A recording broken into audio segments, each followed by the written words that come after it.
ቆይ እግዚአብሔር ግን ለምንድነው የማይረዳን? ለምንድነው እንድንጨነቅ የሚያደርገን? የገዛ ስጋችን ሸክም ሲሆንብን አያዝንልንም የምንለው? እግዚአብሔር ያንን የሚያደርግበት ወዝንቱ ፈቃዱ ለእግዚአብሔር ተቀድሶትክሙ እምዝሙት። የእግዚአብሔር ፈቃዱ ይህ ነው፣ ንጹህ እንድትሆኑ። ለምን? ያ ንጽህና የማያቋርጥ ሰላም እንደሚሰጠን ያውቃልና እግዚአብሔር። የምትወደውን ነገር መተውህ ዘላለም የሚወደድ ነገር እንደሚያመጣልህ ማመን። 10 ደቂቃ የሚያስደስትህን ነገር በማለፍህ 10 ዓመት የሚያስደስት ነገር እንደሚያመጣልህ እሱን ማመን ነው ደስታ የሚሰጠን። ነገን ማየት ነው ዛሬ ሊያሳልፈን የሚችለው። ለእምነት መስራት ማለት ስጋ የሚወደውን ነገር ክርስቶስ የሚወደው ይሻለኛል ብሎ እየቆነጠጠ እያስጨነቀ አይምሮህን እየተቆጣጠረው የት ልሂድ እያሰኘ ማለፍ መቻል እሱ ምርጫ ነው የእምነት ሥራ የሚባለው። ዘፈን ይመጣልሃል፣ ጭፈራ ይመጣልሃል፣ ዝሙት ይመጣልሃል፣ ስካር ይመጣልሃል፣ ስድብ ይመጣልሃል፣ ክብርህን የሚፈትን ነገር ይመጣልሃል። እነዚህን ስታልፋቸው ያው ነፋስ ያልወሰደ ቤት ሆንክ ማለት ነው።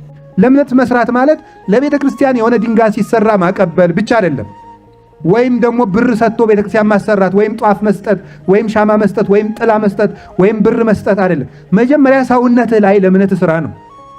ለእምነት ሰውነት ላይ መስራት ይገባል። ያ ነው የእምነታችሁ ሥራ። ማቴዎስ ምዕራፍ 7 ላይ ያሉ 3 የእምነት ፈተናዎች አሉ። ሰውን እንደ ዘር ውሰዱት፣ እንደ ቤት ውሰዱት። እምነታችሁን ዘር፣ ሰውነታችሁን እርሻ አድርጉ። መልሳችሁ ደግሞ ቤት አድርጉት፣ እኛን ቤት አድርጉት። የቤቱ መሰረት እምነት ነው፣ ግድግዳው ፍቅር ነው፣ ጣራው ተስፋ ነው። 3ቱን ገፍተው የሚጥሉ ደግሞ እንዲህ ይላሉ፣ ነፉ ነፋሳት ወውዙ ዋይስ ዘንሙ ዝናማት። ነፋስ ነፈሰ፣ ዝናም ዘነመ፣ ጎርፍ ጎረፈ፣ ወገፍእ ወለውቱ ቤቱን ገፉት ተብሏል። እነዚህ 3ቱ ሲመጡ ያልወደቅክ ቤት የሆንክ እንደሆነ በእርግጥ ለእምነትህ እየሰራህ ነው ይላል። ነፋስ፣ ጎርፍ እና ዝናም። ነፋስ የተባሉት አጋንንት የሚያመጡት ፈተና ነው። ነፋስ የሚባለው የሚያንጓልሉት አጋንንት የሚፈትኑት ፈተና ነው። ጎርፍ የተባለ ደግሞ ብዛት ሰራዊት ነው፣ የሰራዊት ብዛት ነው። ነገስታት በሰራዊትና በጦር እምነት ሊያስለውጡ ሲመጡ ማለት ነው፣ ጎርፍ ነው። ዝናም ደግሞ የሚባለው የዚህ ዓለም ኑፋቄ፣ ተድላ ደስታ፣ ኑፋቄ፣ ኃጢአት፣ ለስጋ የሚመቹ ነገሮች ናቸው። እነዚህ ሳይገፉ የቀረህ እንደሆነ አንተ ምንድነህ ማለት ነው? ቤት ሆንክ ማለት ነው። ያልተገፋህ ያልወደቅክ ቤት። ለእምነት መስራት ማለት የሆነ ነገር መስራት ብቻ እንዳይመስላችሁ። እሱ አንዱ ክፍል ነው። ለቤተ ክርስቲያን መስራት፣ ለቤተ ክርስቲያን አንድ መሆን፣ በቤተ ክርስቲያን አንድ ሆኖ ስራ መስራት፣ ለውጥ ማምጣት፣ አስተዳደሩን መደገፍ፣ መዋቅሩን መደገፍ፣ ህንፃዋን መደገፍ፣ ማህበሩን መደገፍ፣ እሱ አንድ ነገር ነው፣ አንዱ ክፍል ነው።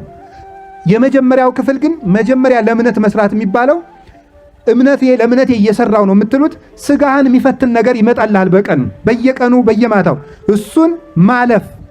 ምን አስበህ? ክርስቶስን አስበህ እሱን አስበህ ስታልፈው ዘፈን ይመጣልሃል፣ ጭፈራ ይመጣልሃል፣ ዝሙት ይመጣልሃል፣ ስካር ይመጣልሃል፣ ስድብ ይመጣልሃል፣ ክብርህን የሚፈትን ነገር ይመጣልሃል። እነዚህን ስታልፋቸው ያው ነፋስ ያልወሰደ ቤት ሆንክ ማለት ነው።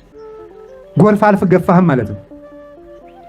የፈለገ ነገር ቀርቦ ስጋችሁን የሚገድሉትን አትግሩ፣ ነፍሳችሁን መግደል አይቻላቸውምና እንደተባለ ያንን አልፈ የክርስቶስን መንግስት እያየ ስትከተል ለእምነት ሰራ ይባላል። ስለዚህ ለእምነት መስራት ማለት ስጋን የሚቆነጥጡና ለስጋ የማይመቹ ነገሮችን ማለፍ፣ ለስጋ የሚጣፍጡ ነገሮችንም ማለፍ ነው። አዎ እግዚአብሔር እንዲህ ያለ ነገር ወደ ልቡናችን ያገባልን። እንዲህ ያለ ነገር ነው እንጂ እየዋሉ መግባት እየገቡ መውጣት አይደለም። ማመን ማለት ፈተናን ማለፍ ነው። የገዛ ስጋችን ፈተና ነው፣ ጓደኛ ፈተና ነው፣ አጋንንት ፈተና ነው ናቸው። ኑሮ ፈተና ነው። ሰዎችም ይፈትኑናል። በራሱ የዓለሙ አነዋወሩ ሲስተም የሚባለው እሱም ይፈትነናል። ሰዎች በየጊዜው የሚያወጡት ርዕዮተ ዓለም የሚባለውም ይፈትነናል። በዚህ መሃል አልፎ በጠበበው ደጅ ግቡ እንደተባለ ክርስቶስን መምረጥ የመምረጥ አቅም የመምረጥ ችሎታ ነው ማመን ማለት። ክርስቶስ ይሻለኛል ብሎ ዓለም በየቀኑ በምታቀርበው ምርጫ ውስጥ ክርስቶስ ይሻለኛል እያሉ መቀጠል እሱ ነው። የቀን ተቀን ልምምድ ነው ማመን ማለት እሱ ነው። ደግሞ አንድ ነገር ልንገራችሁ። የቀን ተቀን ልምምድ ማለት ምን ማለት ይመስላችኋል? ይሄን ልምምድ ለክርስቶስ ፊሊንግ ኢሞሽን የሚባል ነገር አለ አይደለም? የለም። እሱን ማለፍ ማለት ነው። ይሄ ነው በጣም ከባዱ ነገር የሚባለው። እሱን ማለፍ፣ የምትፈልገውን ነገር ለክርስቶስ ብለህ ማምጣት ማለፍ፣ የምትወደውን ነገር አይምሮ ያን ነገር ካላደረከው የሚያስጨንቅህን ነገር ክርስቶስ ይሻለኛል ከራሴ ምርጫ ብሎ ማለፍ፣ እሱ ነው የእምነት ሥራ ማለት። ለእምነት ሥራ የሚባለው ለእምነት ሳይሆን ለሆድህ እየሰራ ነው። ለእምነት ሳይሆን ለስሜትህ እየሰራ ነው። ለእምነት መስራት ማለት ሥጋ የሚወደውን ነገር ክርስቶስ የሚወደው ይሻለኛል ብሎ እየቆነጠጠ እያስጨነቀ አይምሮህን እየተቆጣጠረው የት ልሂድ እያሰኘ ማለፍ መቻል፣ እሱ ምርጫ ነው የእምነት ሥራ የሚባለው። ክርስቶስን መምረጥ መቻል፣ ለሱ ደግሞ ደም እስከ ማፍሰስ መድረስ፣ ዋጋ መክፈል፣ እሱ ነው የእምነት ሥራ ማለት።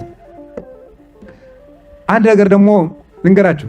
የእምነት ሥራ ይሄ ከሆነ በልባችን ውስጥ ደግሞ ይሄ የተቀማን ደስታ የሚመስለው ነገር መልሶ የማያቋርጥ ደስታ ሊያመጣልን እንደሚችል በውስጥ አስቦ መቀበል ነው የእምነት ሥራ ማለት። የምትወደውን ነገር መተውህ ዘላለም የሚወደድ ነገር እንደሚያመጣልህ ማመን። 10 ደቂቃ የሚያስደስትህን ነገር በማለፍህ 10 ዓመት የሚያስደስት ነገር እንደሚያመጣልህ እሱን ማመን ነው ደስታ የሚሰጠን። ነገን ማየት ነው ዛሬ ሊያሳልፈን የሚችለው። ነገን የሚያዩ አይኖች ዛሬን መሻገር ይችላሉ። ያንን ነው የእምነት ሥራ ያለው። ለእምነት ሥራለት ማለት ክርስቶስ ለሚመርጠው ነገር አብልጠህ ኑር። ራስህ ከሚመርጠው ነገር ውጣ። ከራስህ ቅርፍት ወጥተህ ለክርስቶስ መኖር ፈልግ። ይሄንን ደግሞ እንደ ዕዳ አትቁጠረው ነው። ብዙ ጊዜ ሰው ለምንድነው ክርስቲያን መሆን የሚያቅተው? ይሄንን እንደ ግዴታ ነው የሚቆጥረው። ቆይ እግዚአብሔር ግን ለምንድነው የማይረዳን? ለምንድነው እንድንጨነቅ የሚያደርገን? የገዛ ስጋችን ሸክም ሲሆንብን አያዝንልንም የምንለው? እግዚአብሔር ያንን የሚያደርግበት ወዝንቱ ውእቱ ፈቃዱ ለእግዚአብሔር ተቀድሶትክሙ እምዝሙት። የእግዚአብሔር ፈቃዱ ይህ ነው፣ ንጹህ እንድትሆኑ። ለምን? ያ ንጽህና የማያቋርጥ ሰላም እንደሚሰጠን ያውቃልና እግዚአብሔር። ይሄ ግን የሥጋ ፍላጎታችን የደቂቃ የጊዜ ሰላም ሰጥቶ የዘላለም ሐዘን ጥሎብን ሊሄድ እንደሚችል እግዚአብሔር ስለሚያውቅ ነው። እና ቅዱስ ጳውሎስ ወንድሞቼ ይሄን እምላችሁ ስለማዝንላችሁ ነው ያለ። ለዚህ ነው ያደረግናቸው የሥጋ ሥራዎች የቀን እንኳን የማይሞላ ደስታ ሰጥተው የሰነበተ ሐዘን ጥለው ነው የሚሄዱት። ንጽህና ግን የዘላለም ደስታን እያተረፈ ነው የሚኖር። እና በሞቴ ይውልኝ የመንፈስ ፍሬ ደስታ ነው ያለ ቅዱስ ጳውሎስ። ለዚህ ነው የመንፈስ ፍሬ ደስታ ነው። አሁን በዓለም ላይ ማንም ሰው ደስታ እየፈለገ ነው ያለ። ደስታ ግን ተቀብራ ያለችው ክርስቶስን መምረጥ ውስጥ ነው።